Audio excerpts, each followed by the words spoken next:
أعوذ بالله من الشيطان الرجيم.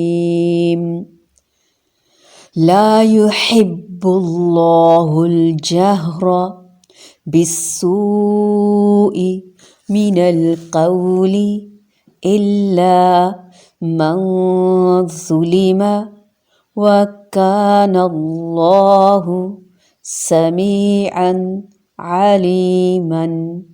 إن تبدوا خيرا أو تخفوه أو تعفو عن سوء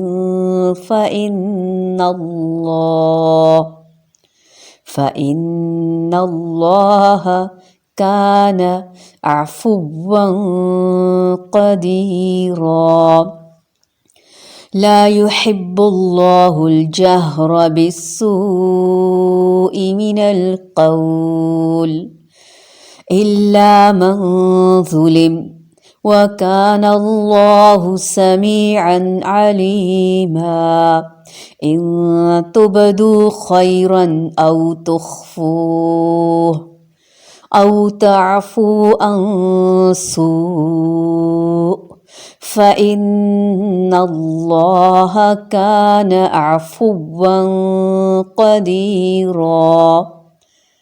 لا یحب نہیں پسند کرتا اللہ تعالی الجہر بلند آواز کرنا، آواز کا بلند کرنا، بالسوء ساتھ بری، من القول بات کے، الا مگر، من جس پر، ظلم ظلم کیا گیا ہو، وکان اور ہے، اللہ تعالی سمیعاً خوب سننے والا، علیماً خوب جاننے والا. ان اگر، تبدو تم ظاہر کرو، خیراً کوئی نیکی، او یا، تخفوہ تم چھپاؤ اسے، او یا، تعفو تم درگزر کرو، عن سوء کسی برائی سے، فإن اللہ تو بے شک اللہ تعالی، کان ہے، عفواً بہت معاف کرنے والا، قدیراً بہت قدرت رکھنے والا. برائی کے ساتھ بآواز بلند، برائی کے ساتھ آواز کو بلند کرنے کو اللہ تعالیٰ پسند نہیں فرماتا، مگر مظلوم کو اجازت ہے، اور اللہ تعالیٰ خوب سنتا اور خوب جانتا ہے.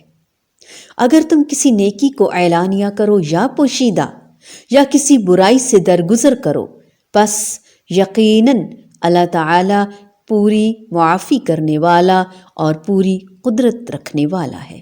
شریعت نے تاکید کر لی کہ کسی کے اندر برائی دیکھو تو اس کا چرچا نہ کرو، بلکہ تنہائی میں اس کو سمجھاؤ، الا یہ کہ کوئی دینی مصلحت ہو. اسی طرح کھلے عام اور علل اعلان برائی کرنا بھی سخت ناپسندیدہ ہے. ایک تو برائی کا ارتکاب ویسے ہی ممنوع ہے، چاہے پردے کے اندر ہی کیوں نہ ہو. دوسرا، اسے برسر عام کیا جائے، یہ مزید ایک جرم ہے، اور اس کی وجہ سے اس برائی کا جرم دو چند بلکہ اس سے بھی بڑھ جاتا ہے. قرآن کے الفاظ دونوں قسم کی برائیوں کے اظہار سے ممانعت بتا رہے ہیں، اور اس میں یہ بھی داخل ہے کہ کسی شخص کو اس کی کردہ یا نہ کردہ حرکت پر برا اور بھلا کہا جائے، یعنی اسے ٹوکا جائے. البتہ اس سے ایک استثناء ہے کہ ظالم کے ظلم کو تم لوگوں کے سامنے بیان کر سکتے ہو، جس سے ایک فائدہ یہ متوقع ہے کہ شاید وہ ظلم سے باز آ جائے، اس کی تلافی ہو جائے، کوشش کرے. دوسرا فائدہ یہ ہے کہ لوگ اس سے بچ کر رہیں. حدیث میں آتا ہے کہ ایک شخص نبی کریم صلی اللہ علیہ وآلہ وسلم کی خدمت اقدس میں حاضر ہوا اور کہا کہ مجھے میرا پڑوسی ایذا دیتا ہے. آپ صلی اللہ علیہ وآلہ وسلم نے اس سے فرمایا، تم اپنا سامان نکال کر باہر رستے میں رکھ دو. اس نے ایسا ہی کیا. چنانچہ جو بھی گزرتا اس سے پوچھتا، وہ پڑوسی کے ظالمانہ رویے کی وضاحت کرتا، تو سن کر ہر راہگیر اس پر لعن طعن کرتا، ملامت کرتا. پڑوسی نے یہ صورتحال دیکھ کر معذرت کر لی اور آئندہ کے لیے ایذا نہ پہنچانے کا فیصلہ کر لیا اور اس سے اپنا سامان اندر رکھنے کی التجا کی۔ اس سے فائدہ ہوا۔ کوئی شخص کسی کے ساتھ ظلم یا برائی کا ارتکاب کرے تو شریعت نے اس حد تک بدلہ لینے کی اجازت دی ہے جس حد تک اس پر ظلم ہوا ہے، اس سے بڑھ کر نہیں۔ آپس میں گالی گلوچ کرنے والے دو شخص جو کچھ کہیں اس کا گناہ پہل کرنے والے پر ہے، بشرط یہ کہ مظلوم یعنی جسے پہلے گالی دی گئی اور اس نے جواب میں گالی دی زیادتی نہ کرے، لیکن بدلہ لینے کی اجازت کے ساتھ ساتھ معافی اور درگزر کو زیادہ پسند فرمایا ہے، کیونکہ اللہ تعالیٰ خود باوجود قدرت کاملہ کے عفو و درگزر سے کام لینے والا ہے۔ اس لیے فرمایا برائی کا بدلہ اسی کی شکل برائی ہے، مگر جو درگزر کرے اور اصلاح کر لے تو اس کا اجر اللہ تعالیٰ کے ذمے ہے۔ اور حدیث میں ہے کہ معاف کر دینے سے اللہ تعالیٰ عزت میں اضافہ فرماتا ہے، اس لیے ہمیں درگزر کرنے کو ترجیح دینی چاہیے۔ لیکن اگر ہم تھوڑا سا ڈیٹیل میں جائیں کہ مظلوم ہونے کی صورت میں اگرچہ تم کو برا بھلا کہنے کا حق ہے، لیکن اگر تم ظاہر اور باطن میں فرق ہی کیے جاؤ یا کم از کم برائی سے درگزر کرو تو اللہ تعالیٰ کی صفت بھی یہی ہے کہ وہ بہت معاف کرنے والا ہے، حالانکہ سزا دینے پر قدرت بھی رکھتا ہے۔ ہر انسان کے اندر کوئی نہ کوئی خامی، کمی، کوتاہی، غلطی پائی جاتی ہے۔ جب ہمیں کسی کے اندر کوئی غلطی نظر آئے تو اللہ تعالیٰ کو یہ بات پسند نہیں کہ ہم اس کی غلطی کو اچھالیں، اسے بدنام کریں، ہر مجلس میں اس کی برائیوں کے تبصرے کریں، چرچے کریں۔ جب ہمیں کسی میں کوئی خامی نظر آئے تو ہمارا فرض یہ بنتا ہے کہ ہم اسے نصیحت کریں، امر بالمعروف نہی عن المنکر۔ نصیحت کے دو طریقے ہوتے ہیں، ایک ہے سب کے سامنے اور ایک ہے تنہائی۔ سب کے سامنے اگر نصیحت کرنی ہو تو نام لیے بغیر عمومی انداز میں کرنی چاہیے، اور اگر اس طرح بھی دوسرے شخص کی بدنامی کا اندیشہ ہو تو ایسی صورت میں انسان کو تنہائی میں الگ بیٹھ کر خیر خواہی کے ساتھ نصیحت کرنی چاہیے تاکہ دوسرے کی عزت پامال نہ ہو۔ اللہ تعالیٰ نے ہمارا دین جو دین اسلام ہے، سلامتی والا دین ہے، بہت خوبصورت دین ہے، اس میں ہمیں کچھ حرمتوں کا پاس رکھنے کو کہا ہے۔ اللہ تعالیٰ نے جو بہترین شریعت ہمیں دی ہے اس کے کچھ مقاصد ہیں جنہیں مقاصد شریعت کہا جاتا ہے۔ شریعت کے جتنے بھی احکامات ہیں ہم ان تمام کے ضابطے اور قواعد کے بارے میں پڑھنا چاہتے ہیں، جاننا چاہتے ہیں۔ وہ قاعدے، ان کی کچھ مقاصد ہیں، کچھ وجوہات ہیں جن کی بنا پر یہ احکامات ہمیں دیے گئے، ہم کچھ کرنے کو کہے گئے ہیں اور کچھ چیزوں سے ہمیں روکا گیا ہے۔ ان میں سے ایک عزت کی حفاظت، حسب نسب کی حفاظت، جان کی، مال کی حفاظت، دین کی، یعنی انسان کی عزت اور عصمت کی حفاظت ہمارے دین نے ہم پر لازم کی ہے، خصوصاً مومن کی عزت اور عصمت کی حفاظت۔ اسی لیے اسے بدنام کرنا، تانے دینا، اس کی غیبت، چغلی، اس کے خلاف بری باتیں مشہور کرنا، یہ سب ناپسندیدہ ہیں۔ جان کی حفاظت تاکہ وہ دنیا میں اپنی خداداد زندگی کو انجوائے کر سکے، اسی لیے قتل کی حرمت کا ہم نے قانون پڑھا ہے۔ پھر اسی طرح دین کی حفاظت، اس کے لیے پورا دین ہمیں دیا گیا اور ایسی چیزوں سے ہمیں روکا گیا جس سے ہم دین سے دور ہو جائیں، یعنی شیطان کی بندگی اور پیروی کرنے سے پرہیز کرنے کا حکم دیا گیا۔ اسی طرح حسب نسب کی حفاظت اور زنا کو حرام قرار دیا گیا۔ تو یہ تمام باتیں مزید تفصیلات جاننا چاہتی ہیں اور رکھتی ہیں اپنی ذات میں، اور انسان کو ان ہر پہلو پہ پوچھ تاچھ ہوگی۔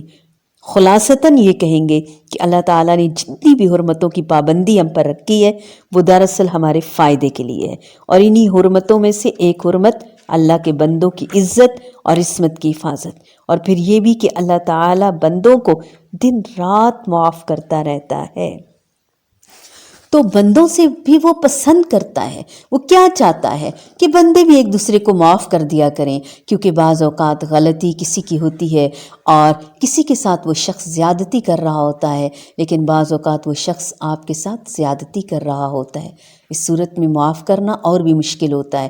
اللہ تعالیٰ فرماتے ہیں کہ اللہ کو پسند نہیں کہ کوئی آدمی بری بات زبان سے نکالے الا یہ کہ کسی پر ظلم ہو۔ تو پھر اسی صورت میں مظلوم جب بتائے گا کہ اس کے ساتھ کیا کیا زیادتی یا ناانصافی ہوئی اور وہ کس انصاف کا طالب ہے، تو ایسی صورت میں اسے اپنے اوپر گزرنے والے حادثے یا صدمے یا برائی کا ذکر کرنا پڑے گا۔ تو اس صورت میں انسان کو کچھ ایسی باتیں منہ پر لانی پڑ جاتی ہیں جو عمومی طور پر نہیں لانی چاہیے، جن کا لایا جانا اللہ تعالیٰ کو پسند نہیں، اور اللہ تعالیٰ سب کچھ سننے والا اور جاننے والا ہے۔ دل ہی دل میں اللہ کو اپنی ہر مشکل بتا دیں، حل بھی اسی کے پاس ہے، بندوں کے پاس بھی نہیں حل، کیونکہ سطحی ہیں ہم۔ ایسا نہ ہو کہ ہم ظلم کی داستان سناتے سناتے حد سے بڑھ جائیں اور خود ظالم بن بیٹھیں، مظلوم سے ہم ظالم کی صف میں شامل ہو جائیں۔ اللہ تعالیٰ کو سب علم ہے، اللہ تعالیٰ سارے حالات اور واقعات کو خوب جانتا ہے، جو تم پر گزرے اور جو تمہارے مخالف پر گزرے۔ اس لیے تم اگر زبان کھولو گے تو سوچ سمجھ کر کھولنا، ایسی بات نہیں کرنا جس سے لینے کے دینے پڑ جائیں۔ پھر اللہ تعالیٰ نے مزید فرمایا، ان تبدو خیرن او تخفوہ، خواہ تم نیکی کو ظاہر کرو، خیر کو، یا اس کو چھپاؤ، او تعفو عن سوء، یا تم برائی سے درگزر کرو۔ بے شک اللہ تعالیٰ کی صفت کیا ہے؟ دو مزید صفات کا ذکر، عفواً قدیراً، معاف بھی کرتا ہے، قدرت بھی رکھتا ہے۔ یعنی تم تو انتقام لینے پر قادر بھی نہیں ہو، تو بھی تمہارے لیے اچھا ہے، معاف کر دو۔ لیکن اللہ سبحانہ و تعالیٰ تو پوری طرح بدلہ لے سکتا ہے، اس کے باوجود معاف کر دیتا ہے۔ وہ بندے کے لیے بھی کیا پسند کرتا ہے کہ انسان جس سے انتقام لے سکتا ہو اس کو معاف کر دے۔ ہمیں اللہ تعالیٰ کا قرب حاصل کرنا ہے، اور قرب حاصل کرنے کے لیے ضروری ہے کہ ہم اللہ تعالیٰ کے بندوں کو معاف کر دیں، ان کی غلطیوں کو چھپائیں۔ حدیث مبارکہ میں آتا ہے، جو کسی مسلمان کی پردہ پوشی کرے گا اللہ تعالیٰ اس کی پردہ پوشی کرے گا۔ لیکن دوسری طرف ہمیں یہ بھی یاد رکھنا ہے کہ کسی پر ظلم نہیں کرنا، تکلیف دہ بات نہیں نکالنی، اور بد دعا سے بھی پرہیز کرنا ہے، اور اللہ تعالیٰ ہمیں حفاظت میں رکھے۔ حدیث کے ساتھ بات کو مکمل کروں گی۔ آپ صلی اللہ علیہ وآلہ وسلم نے فرمایا، مظلوم کی بد دعا سے بچو، کیونکہ وہ بادلوں پر اٹھائی جاتی ہے۔ اللہ تعالیٰ فرماتا ہے، مجھے میری عزت اور جلال کی قسم، میں ضرور تمہاری مدد کروں گا، اگرچہ تھوڑی دیر بعد ہی کیوں نہ کروں۔ اس لیے ہمیں صبر سے اللہ تعالیٰ کی مدد کا انتظار کرنا ہے۔ اللہ کی مدد ضرور آئے گی انشاءاللہ، ہمیں انصاف ضرور ملے گا، ہمیں مشکلات کا حل ضرور ملے گا، لیکن ہمیں حق پہ ہی رہنا ہے، استقامت کے ساتھ جمے رہنا ہے انشاءاللہ۔ لا يحب الله الجهر بالسوء من القول إلا من ظلم وكان الله سميعا عليما إن تبدوا خيرا أو تخفوه أو تعفوا عن سوء فإن الله كان عفوا قديرا۔